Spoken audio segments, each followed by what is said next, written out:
I kind of look at it as being kind of Sam Bradford or bust, Mike. I mean, I don't see another option out there short of you rolling the dice that somebody you draft with presumably the number 13th overall pick is a franchise quarterback. Tell me the better option that's out there. I don't see it. I don't really have a free agent option, and I don't know that the draft is going to be there. But as Doug Peterson kind of maybe slipped to the tongue the other day, a young quarterback. But is Bradford, would you consider him a guy that you could still kind of, consider young and that you get a good 5 to 6, 7 year run out of? Yeah, I would, but that doesn't preclude you from also drafting a quarterback. I mean, it's kind of what I wrote about for today. We tend to think in these zero-sum terms when it comes to quarterbacks, like, oh, well, if you have one, how dare you draft a young one and groom one? Well, it's not the way the NFL works. Like, I mean, you can have more than one, viable quarterback on your roster at a time. Just because you re-sign Sam Bradford or try to doesn't stop you from drafting another quarterback. So, I would do both if I were them. I would try to re-sign Bradford, and I would draft a quarterback if I could get one with either the 13th overall pick or somewhere in the second or third round. Mike Sielski, Inquirer columnist here. Mike, do you think that this is a question that will ultimately – is this – they've signed so many guys, but is this the defining move of their offseason? Yeah, I think this is. Look, this is the question of the offseason. You can try to build a team any other way. You can do it the Seattle Seahawks way and get all these other great players instead of and then, luck into a franchise quarterback in the third round. With Russell Wilson, you can do the Denver Broncos thing and get basically a game-managing Peyton Manning, when he's 39 years old. Or you can go get a franchise quarterback or build, around somebody and go from there. And I think the easiest thing to do is that third option. So you have somebody who's viable. He's 28 years old, Bradford. He's got the skill set that if he can stay healthy, he can be productive for a while. Try to keep him. Mike Sielski is with us. Let me ask you this then. How much, all the moves this week have kind of been guys that Howie Roseman kind of drafted when he was in charge. How much is Bradford not being, quote-unquote, a Roseman guy play into this? Do you think that Roseman having no ties to him basically means that his chances of coming back are limited? No, I don't. I think that's a bridge too far there, Mike. I think he's their best option at quarterback, and what's at play here is the fact that, Bradford's agent is Tom Condon, who's going to play hardball with anybody. That's his reputation. That's what he does. That's what any agent should do for his client.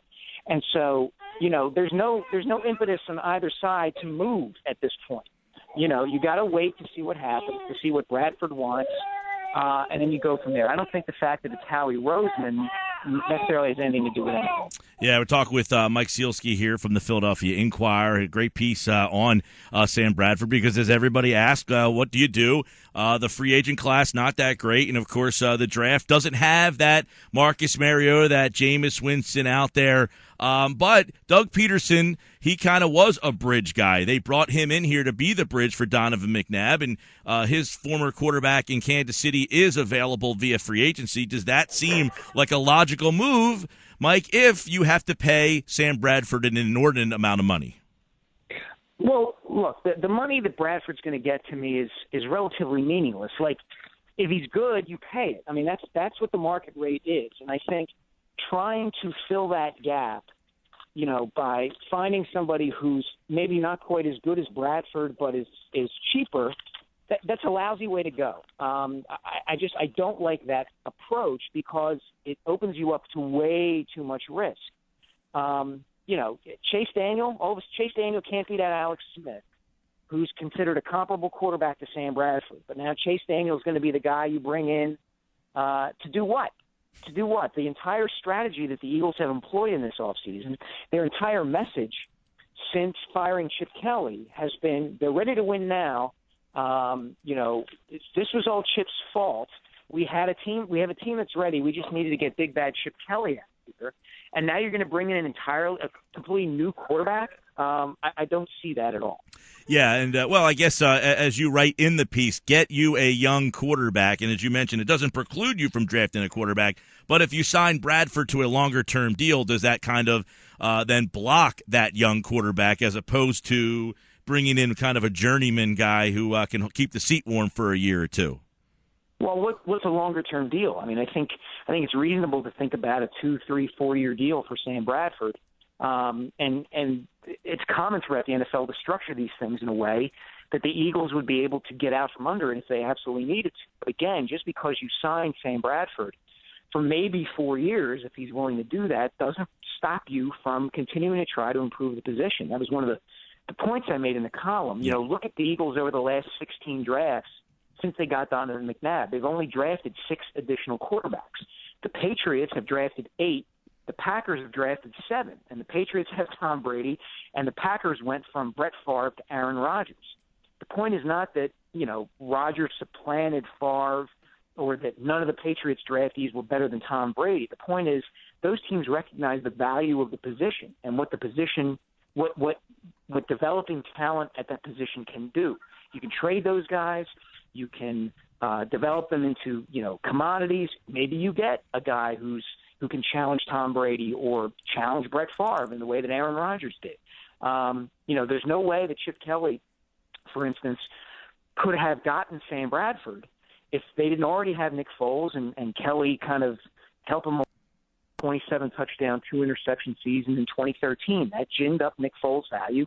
It persuaded the St. Louis Rams to trade for him, and the Eagles got Sam Bradford for it. So the Eagles haven't followed that pattern over the last 16 years. They haven't been as vigilant about developing and acquiring quarterbacks as some other teams are, and I think they've suffered for it, and it's left them in a position where, to me, it's really Sam Bradford or a lot of other choices that aren't as good as the option of paying Sam Bradford a lot of money. Yeah, Mike, and I guess let's be clear and ask you the question. You write, if not Sam, who? Do you think Sam is the best option regardless of cost?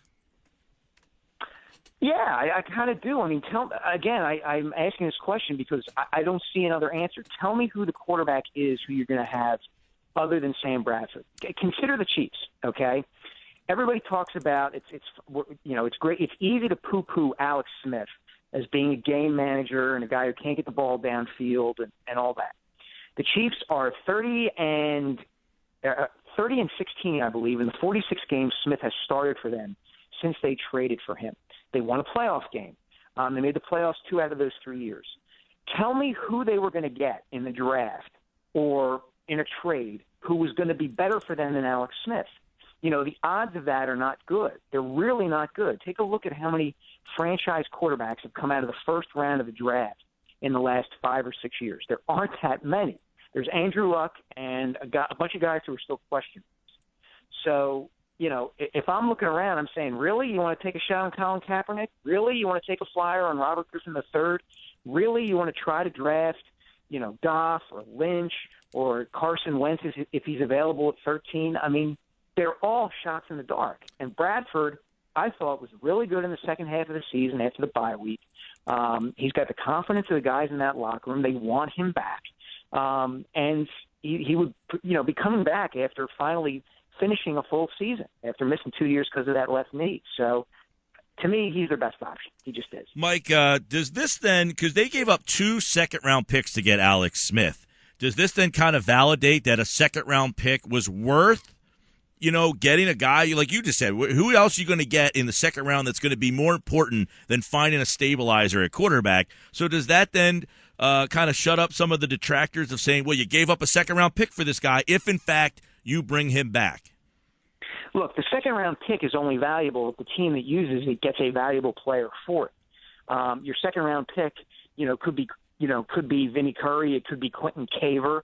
It could be, I don't know, pick a great player who went in the second round. I'm drawing a blank on one. But, you know, I had no issue. I never had any issue. LaShawn McCoy, Deshaun Jackson. There you go. There you go. LaShawn McCoy, Deshaun Jackson. There you go. I never had any issue with Chip Kelly making that move because, to me, it showed that he recognized the importance of the position.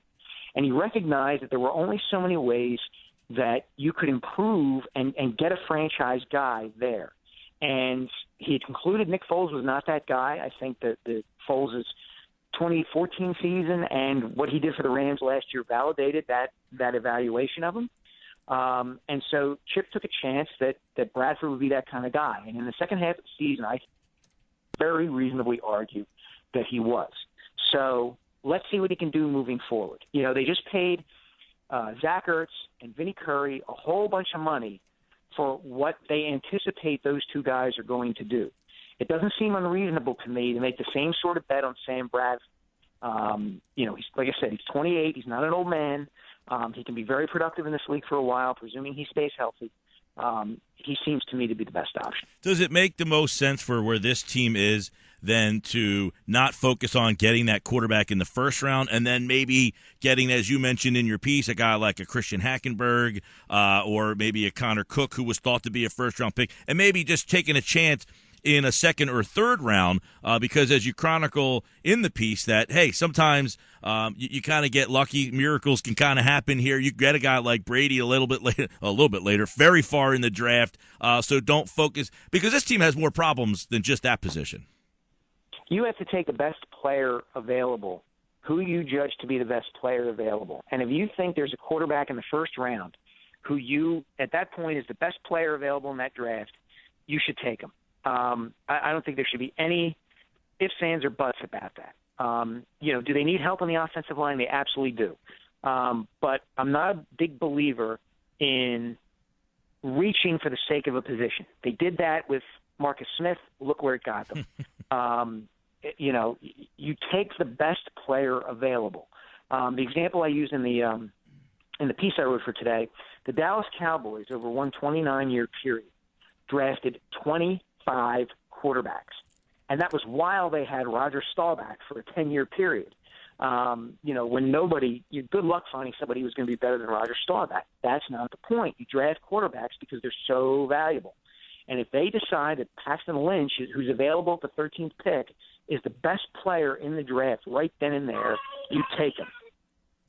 I want to get your opinion, Mike, on DeMarco Murray and this whole soap opera that has happened. In the noon hour yesterday, he wanted out. Then he went around the circuit and said he didn't want out. How do you read the tea leaves? I read them that it is – I don't know what leverage DeMarco thinks he has if he really wants out. You know, and I don't understand this from a kind of a PR standpoint either. I mean, it was very clear how disgruntled and malcontented Murray was last year. He wasn't happy with his role in Chip Kelly's offense. He wasn't happy that with the way he was used, with plays, you know, the way he was running the ball, the number of times he got the ball, all that stuff. He was frustrated and disappointed on a lot of levels, and that's understandable.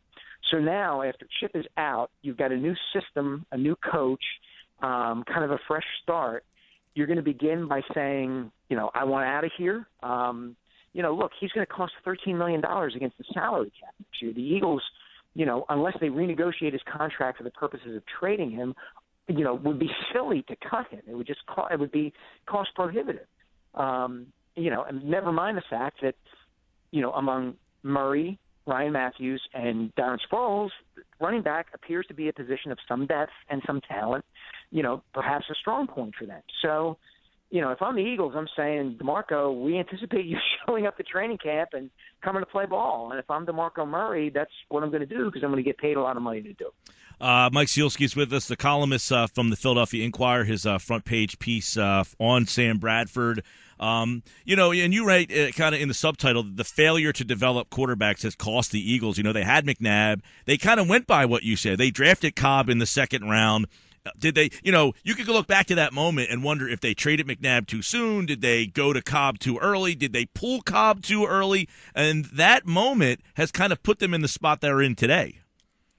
It has. I mean, you know, they've never adequately replaced Donovan McNabb. You know, I discussed this. I think we may have talked about this not long after Kelly's firing was announced. You know, Jeffrey Lurie at the time was kind of lauding this whole idea of very stable ownership, and we're very cautious and careful when we make moves and change. We don't change head coaches very often, and that's a reflection of my ownership. It's not a reflection of anything other than the fact that for 10 years, Donovan McNabb was the franchise quarterback. And because of him, they could anticipate being in contention for at least an NFC championship, if not a Super Bowl, every year. His presence allowed them to run kind of the salary cap strategy that Joe Banner became famous for, the idea of paying young players on long-term deals that are reasonable to the team itself. They could go out and draft other kinds of guys and do things the way they wanted to do them because they had Donovan. They knew Donovan would keep them in it every year. Once Donovan's been gone, it's been a revolving door of quarterbacks there. Michael Vick, Nick Foles, Mark Sanchez, Sam Bradford. You've got to have stability at that position. They have not had it. No, they haven't, and we'll see if they go that route or do they want to make another change because they have a new coach here. Before we let you run, Mike, I know we've discussed many different topics. That's what a columnist does. You give your opinions. A quick look at the Twitter world. The 76ers could be interested in Blake Griffin. Is now the time for them to make that kind of deal? I don't know if now is the time. I think it would depend on what they'd be willing to give up, what the Clippers would want. I will say this. The idea that Sam Hinkie and the Sixers were always kind of against this sort of deal is false. This was the predicate of Hinkie's entire plan, the idea that you gather assets, draft picks, good young players, because they might allow you to make a big move like this. So it does not surprise me that they might be interested in Blake Griffin. It wouldn't surprise me if they're dipping a toe in the water there. All right, we will keep our eye on that. Mike Sielski, read that article over at Philly.com. Pick up an Inquirer and check out that piece on Sam Bradford. Great stuff, Mike. We appreciate it. Have a great weekend. You too, Mike. Thanks.